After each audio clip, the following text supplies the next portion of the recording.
Hello and welcome to the Brothers Mysterium bonus content. And this is the companion episode, if you will, to the previous bonus episode, all about skepticism. Eric and I kind of discussed, debated, shared some stories of the importance of healthy skepticism, what it means to be a skeptic, and we thought a cool addition to that discussion, debate, would be to sit down with two people who have healthy skepticism, or maybe just darn right skepticism, and kind of share their thoughts, their philosophies, their opinions to cover both sides of the coin. We always try to be balanced. We have tons of guests on who obviously are believers and have experienced things and believe what they witnessed or went through was true. So this was a rare opportunity to let people with healthy skepticism or complete skepticism kind of share their thoughts and beliefs as well and take that into account. So Eric and I both sat down with someone and interviewed them. I started with someone who we will call Bird, and Bird was not only our most censored guest of all time, but pretty entertaining. Whether or not you agree with his feelings or opinions, he did bring up some interesting points. So here's my discussion with Bird. The Brothers Mysterio.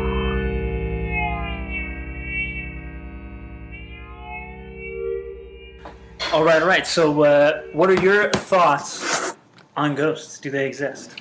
No, they absolutely don't exist. Why do you say that? Well, if ghosts exist, that means like angels and demons and all that exist.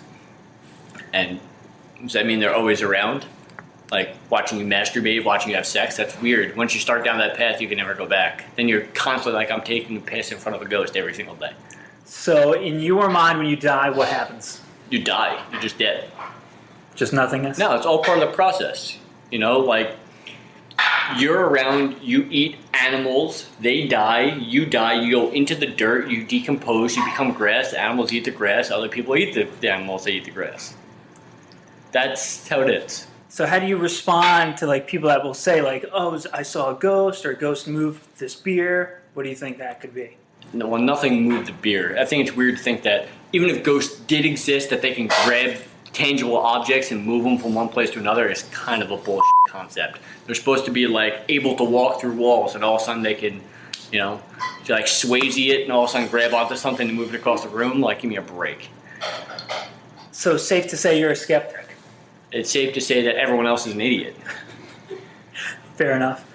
And what are your thoughts on like theories of like some people say like when you die you become a ghost, but other people say like energy can't be destroyed.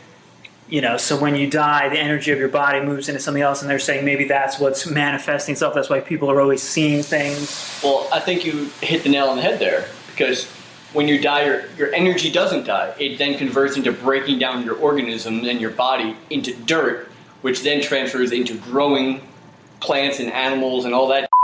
Oh, so you're saying your energy doesn't... No, it just doesn't disappear. It gets converted into something else. So that is actually exactly what physics says. So it just takes on a new form, which is your decomposed body, which is then... Right.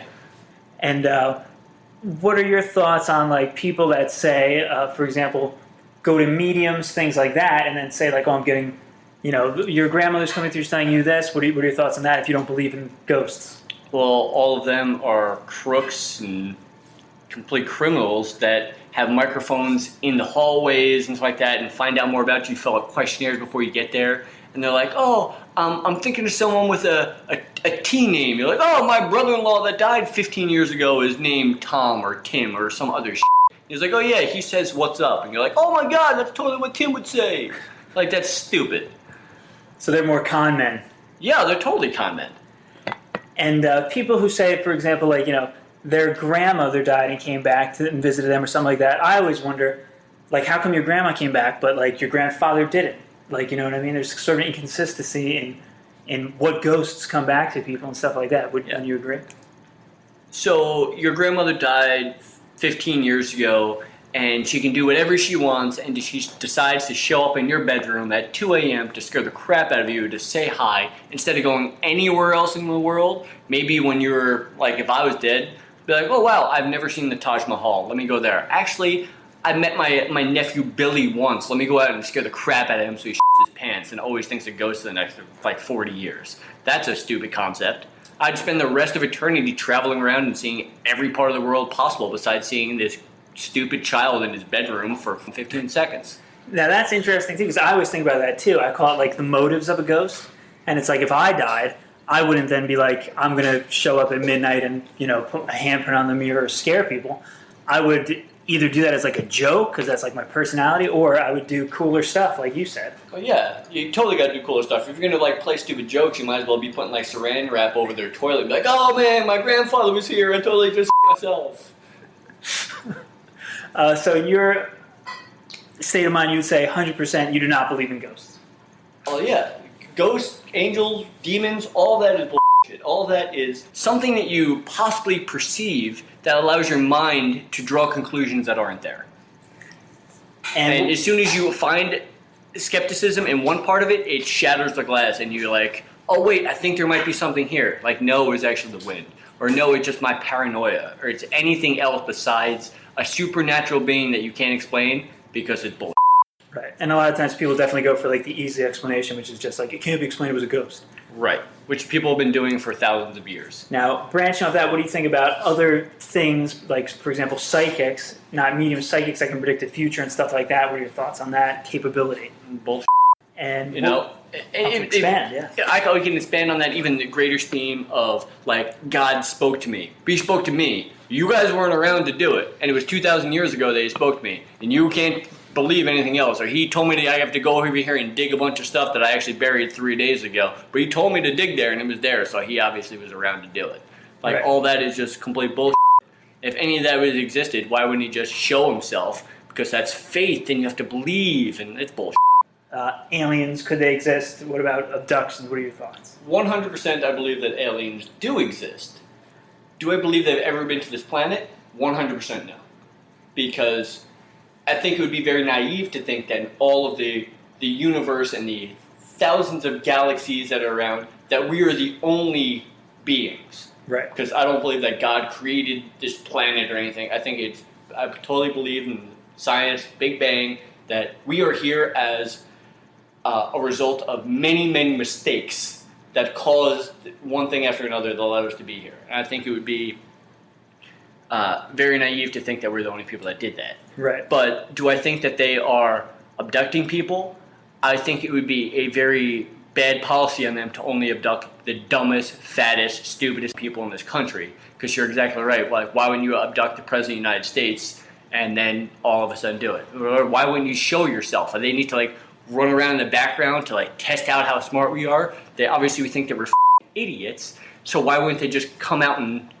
They don't need to run in the background to know that we're morons. And now, what are your thoughts then, expanding on that, into cryptozoology, the idea that maybe there's like a Bigfoot-type creature or something like that could possibly exist? Totally believe that there are creatures on this planet that we have yet to discover. I don't think it's necessarily like Nessie the Loch Ness Monster or Bigfoot. I don't think those are around. Just because I don't think they have enough hiding space anymore, because we are just destroying this planet at an alarming rate. That is true. But I do think that there are other things like different flowers, like orchids I have here in the corner, they have over 100 different species of them, stuff like that, or small geckos or flies or other things like that. I think totally can exist in parts of the world that we haven't been able to fully explore. But do I think that Bigfoot is roaming around in Washington? I don't think so. Right. And there's way too many people out there trying to pretend to do Yeti calls and acting like morons to pull that one off. And that's a huge problem, I think, with every topic we've discussed, is that there's so many like fakers and frauds out there, or just like dumb people that are like, I saw this, that they sort of ruin it. So if anybody actually did see anything real, so many other people have sort of ruined the whole concept that you can't believe them anyway. Absolutely, because at the point where there ever is aliens that come to this planet, the first 3 people are going to be seen as complete wackos, and I would tend to agree with them and feel like, yeah, this guy's obviously a idiot, because the 7,000 people that came before him were all idiots and had probably about 6-7 teeth between all of them. The brothers Mysterium. And now we'll flip it over to Eric, who had a discussion with Ralph, who you might remember was featured on our sleep paralysis episode, and Him and Ralph had a discussion on what it meant to be a skeptic. The Brothers Mysterio.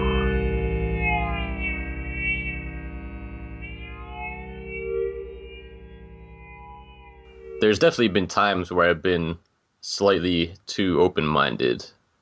Yeah. But I have always tried to maintain a balance of skepticism and being open-minded. And I think I think it's a good way to go about life, because, we know some things about reality and consciousness in ourselves, but I think there's also a lot that we don't know. And if you're completely skeptical and closed-minded, then you're selling yourself short on opportunity and growth and potential for evolution and just experience, And if you're too open-minded, then, I think you make yourself vulnerable, and you can start believing things that aren't real or true. Yeah. I think one thing in particular to look out for, this can apply to, things that are completely unrelated to supernatural, is people who have an agenda. So people who have an agenda, usually people are trying to make money off of something. That doesn't necessarily discredit them, but you should definitely maintain skepticism with anything that they're trying to tell you or sell you or anything like that. And again, like I said, that doesn't necessarily discredit them because everybody has to make a living, right? Right, absolutely, yeah. So I don't think there's anything wrong with selling something and, selling a message or whatever, anything like that. But you should definitely maintain skepticism. Yeah. But again, it's all about a balance, between the two. Right. Go ahead. Which again, I think, like you mentioned, I think most people fall on complete extremes of either being completely closed-minded or completely skeptical. And well, actually, I don't know if that's true. I don't know. I don't want to try and make a blanket statement and say that people are either completely open-minded or completely skeptical. But Right. I do think it is rare that you meet people who are a balance of the two in all situations and experiences, Right. Like you can meet somebody who will be open-minded, let's say spiritually, and about the new age and all that you were just talking about. But when it comes to like science, they might be completely skeptical, right? Right, absolutely. Like you see that a lot in like the alternative health world. Like people are completely skeptical about conventional medicine. And that's something that I've experienced and I can be guilty of is, I had this initial, once I started learning more about alternative medicine and alternative health and all of that, I became completely skeptical about conventional medicine because it does have its shortcomings, right? Yeah. But it does have its things that it's good at. And so there was a period where I was like, oh, all conventional medicine. It's all bullshit. It's all wrong. But, now, I reached a point where it's okay. There's things that can be learned from the world of alternative health. There's things that can be learned from the world of conventional medicine. Right? Right, absolutely. Yeah, that's like, like if you have like a common cold, you don't have to go chugging ounces and ounces of NyQuil. There's other ways to deal with it. But if you have a brain tumor that's going to kill you within a couple of days, you might need something a little stronger. Yeah, exactly. Yeah. They each have their strengths and weaknesses. Yeah, exactly. Something I thought of, and I don't know, we never actually really talked about this looking back, but we were both kind of big into the whole 2012 thing. Yeah. And I think I know I fell for like a lot of the hype about like 2012 and all the things that were going to happen. And I mean, that date pretty much came and went. I mean, I've grown since then, but that could be just natural growth that took place over the past 3 years or whatever. Yeah. But I don't feel like anything super significant happens. But I remember like, you and I always talk about like Mayan ruins and like planetary center and this and that. And looking back, it's just like, I don't know. Yeah, I think looking back, part of it is boredom, and part of it is that it's just fun to talk about things like that. Absolutely, yeah. But yeah, definitely. I mean, like you look at throughout history, there's always like people that are talking about the apocalypse and all these like big things that are happening, right? Right. And I don't. Yeah, obviously, nothing significant happened in 2012.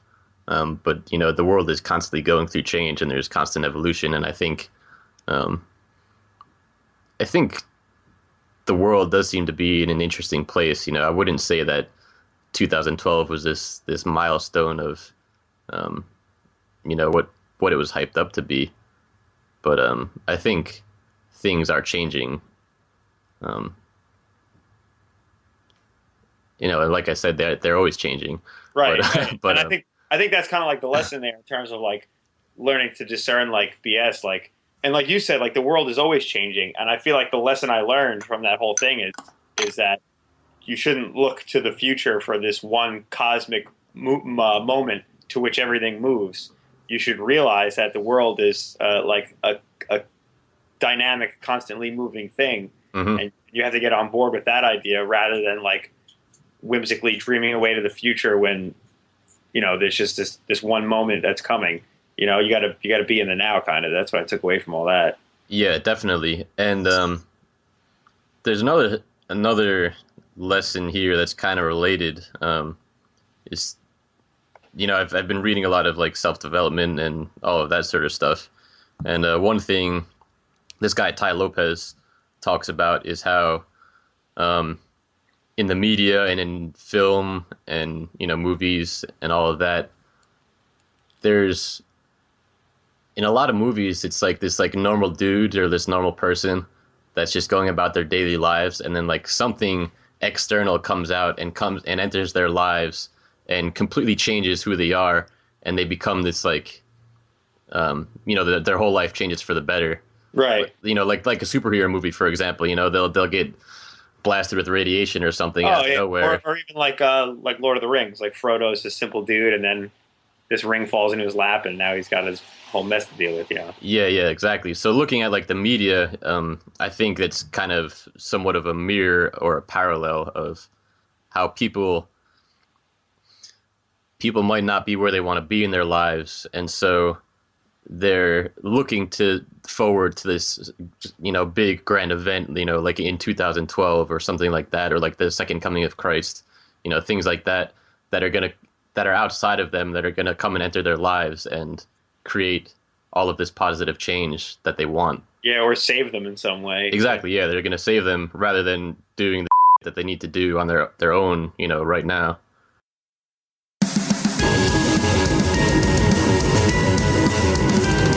That's it for this bonus episode. Thank you for listening. If you like what you heard, like us on Facebook, facebook.com/The Brothers Mysterium. And if you really like us, you can do us a solid, rate and review us on iTunes or whatever podcast provider you use. Thanks again for listening to The Brothers Mysterium. Tell a friend, keep the Mysterium movement alive, and we'll catch you next time.